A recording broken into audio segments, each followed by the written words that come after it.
Welcome to another edition of the MMA Lockcast. I'm your host, Manpreet, aka MMA Lock of the Night, your boy on social media at MMALOTN, and the architect behind the MMA Fight Archive, ensuring you leave no stone unturned for these upcoming MMA events, with over 5,000 fighter profiles for you to browse through, with direct links to as many past fights as we can find for all these competitors spanning over 20 different promotions from all over the world. There's a reason over 110 subscribers have signed up to this service.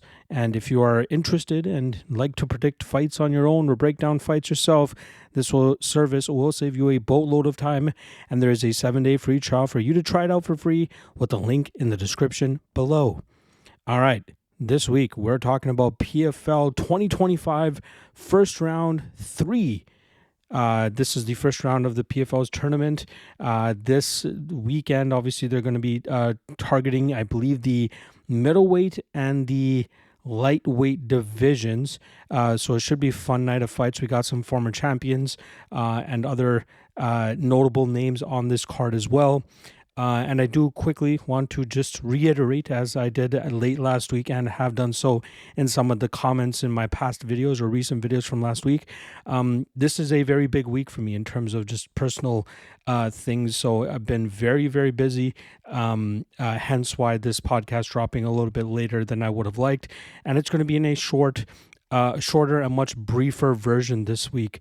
And obviously no video either, just going to be doing this audio and putting up a static image to get this out to you guys as soon as possible. The LFA and Cage Warriors breakdowns will also be coming out very shortly, so stay tuned for that. And those will also be in very short form as well. Just getting around to the studying, just wrapping it all up, but trying to be very efficient with it and trying to get you guys these predictions ASAP. So I do apologize for the briefness and tardiness this week, but it is for good reason. But we should be back on schedule next week. So do not fret. I will be back in full force as usual. So like I said, we're going to be talking about the PFL card this weekend. And I'm going to get right to it. I'm going to be pretty quick about a lot of these just to get this video out to you guys sooner than later. So first fight up, we got Robert Watley coming in at minus 315, going up against Tony Caruso, who comes in at plus 210. I've known about Watley for a while now, and I'm glad that he's finally getting back into the PFL after going 0-2 with them in the first place. He is the current CFFC champion. He's 35 years old, has a solid grappling game, good striking game as well, but I'm wondering if the age is starting to catch up to him. Caruso competed on the 2023 edition of the PFL Challenger Series and now finds himself on a 2-fight winning streak after dropping that matchup to Anthony Romero. He has some solid boxing, which is, I believe, his primary martial art that he grew up with, but obviously his grappling is very successful too. I do expect Watley to be the better wrestler and the better scrambler, and even if Caruso is able to showcase some solid resistance and eventually work back to his feet, I do expect Watley to eventually get the takedown once again and get back to his dominant positions where he can get some control time and some damage off and eventually win this fight on the scorecards. Next up, we got Jeffery coming in at plus 180, going up against Ramazanov, who comes in at minus 210. Jeffery picked up the biggest win of his career last time around as he dominated former Bellator champion Douglas Lima. Constantly got him to the ground and landed big shots to eventually win that fight on the scorecards. On the flip side, for Ramazanov, he came into the PFL roster with an undefeated 11-0 record and had a dominant first-round finish of Laureano Staropoli in his debut. Unfortunately, he then met the wrath of Shamil Musaev in back-to-back matchups and now on a 2-fight losing streak. I expect this to be a grapple fest between the two, and I understand why the over 2.5 currently finds itself at minus 300. I think Jeffery, if he is smart enough, he has good enough defenses to stifle Ramazanov from getting to too dominant of a position, but if he's unable to land some damage even while defending, Ramazanov's control and just grueling pace will eventually allow him to win this matchup. At minus 210, I just don't think that's a decent enough line here on Ramazanov considering what we've seen from Jeffery in the past, but I'm still going to lean with him as the favorite here to get the job done and get this win on the scorecards. Next up, last year's finalist Brent Primus comes in at minus 650. He takes on Vinicius Cenci, who comes in at plus 475. Brent Primus, obviously, I thought was going to hang up the gloves after last season, losing in the finals to Gadzi Rabadanov. And he did turn 40 just last week, but he is still very strong, very physical, and does a great job in terms of taking opponents down and utilizing his crushing BJJ approach. His striking is quite mediocre, but like I said, his wrestling is usually strong enough for him to stay out of those bad positions as long as he has the wrestling advantage over his opponents. His opponent this week in Vinicius Cenci was on the 2022 season of the Contender Series and ended up coming up short against Sam Patterson, who was able to beat him down and eventually submit him in the second round of that matchup. His last win was a split decision in a fight where it still showcased some of the flaws in his game, and I think this plays right into Brent Primus's hand, which Primus will fully take advantage of. I expect Primus to get Cenci to the ground repeatedly, get to these dominant positions, and eventually work to a spot where he can pull off a submission victory. I do like Primus to get the win here. I think he gets the submission, but at minus 650 and 40-year-old, I'm not too confident in terms of throwing all my eggs in that basket, but I still feel as though he'll get the job done, and I'll be keeping my eye out for the submission prop once they drop that.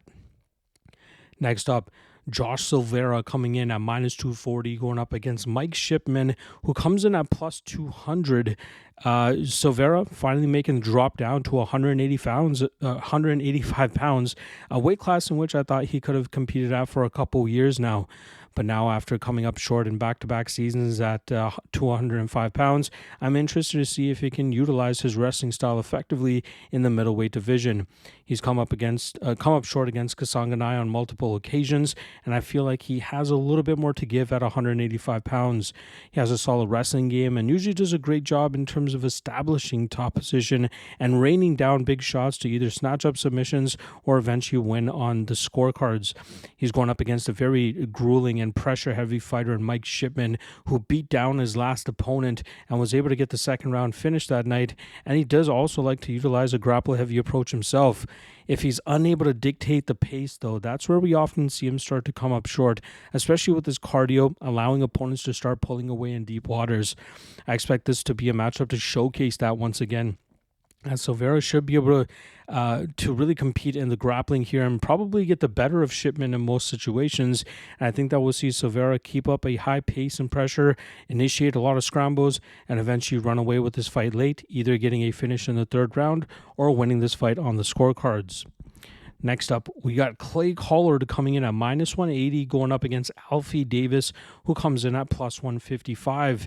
Now, Collard had made a pretty good name for himself, going 8-2 during a 10-fight stretch that led him to the 2023 PFL Championship, where he ultimately had to face the two-time champion Olivier Aubin-Mercier. Obviously, he came up short in that matchup, and that sparked a 1-4 run over his last 5 fights. Opponents who have largely able to have success against him are guys that are able to out-wrestle him and keep him on his back and away from his aggressive striking and boxing game. I expect him to get back to form here against a fighter in Alfie Davis, who doesn't have a bad grappling game either, but I do not believe in his ability to put up a good enough wrestling performance here to keep Collard in a defensive position, and I expect that karate style to slowly start wearing down as Collard starts walking Alfie Davis down, landing big shots on him, and either finishing him late or winning this fight on the scorecard. Next up, we got Mads Burnell coming in at plus 150, going up against J.J. Wilson, who finds himself at minus 175. Burnell is a guy that often likes to lean on his grapple-heavy approach and his pressure to wear opponents down and find submission opportunities. However, we saw him trust his striking a little bit more last time around against grappler Alvin Espinoza, and that allowed Burnell to put on a great overall mixed martial arts performance to win that fight on the scorecards. We can see also J.J. Wilson showcasing solid grappling throughout his career, but it was very impressive to see what he did against the BJJ wizardry of Mansour Barnaoui. In that last fight, both guys were pulling off a ton of reversals and submission attempts, but it was clear that Wilson was the one more motivated in terms of landing more damage and actually trying to put up a better game or better argument to the judges should the fight have hit the scorecards, which it did, and it was clear they leaned on the damage that he was landing. this fight could play out very similarly for J.J. Wilson, where he's going to have to deal with the pace and pressure of Burnell.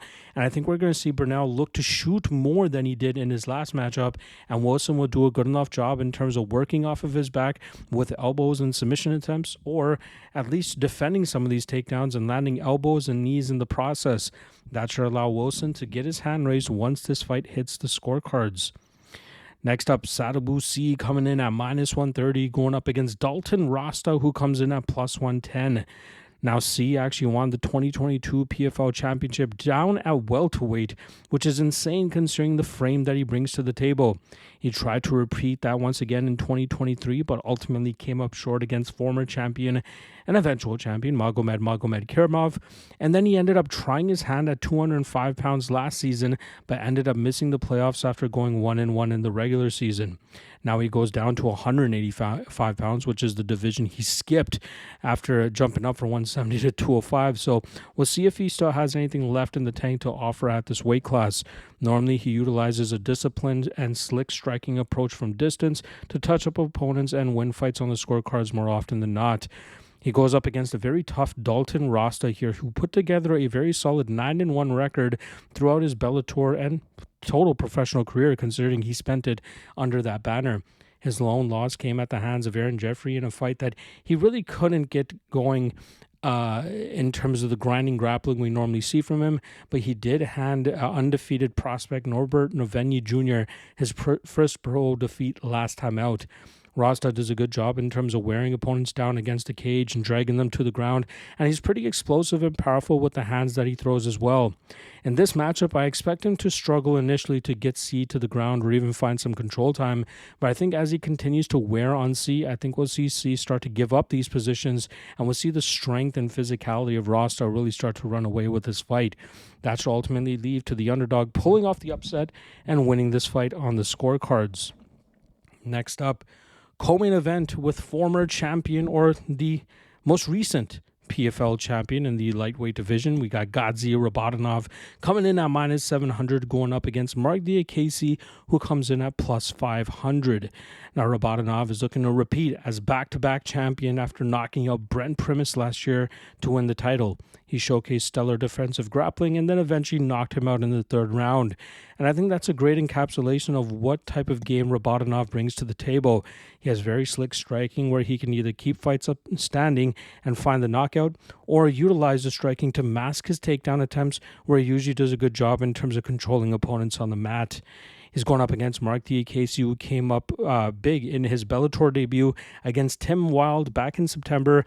But I thought that was a fight that he kind of struggled and was kind of lucky to come out of that fight with a victory. We saw him really start to fall off in terms of his effectiveness late in that matchup, and I expect that to once again showcase here again against Rabadanov. I think Rabadanov will shut down Diakiese's grappling. I think he'll be able to shut down his striking as well, and I think Rabadanov will set a pace that Diakiese is not able to keep up with, allowing Rabadanov to run away with this in deep water and win this fight on the scorecards.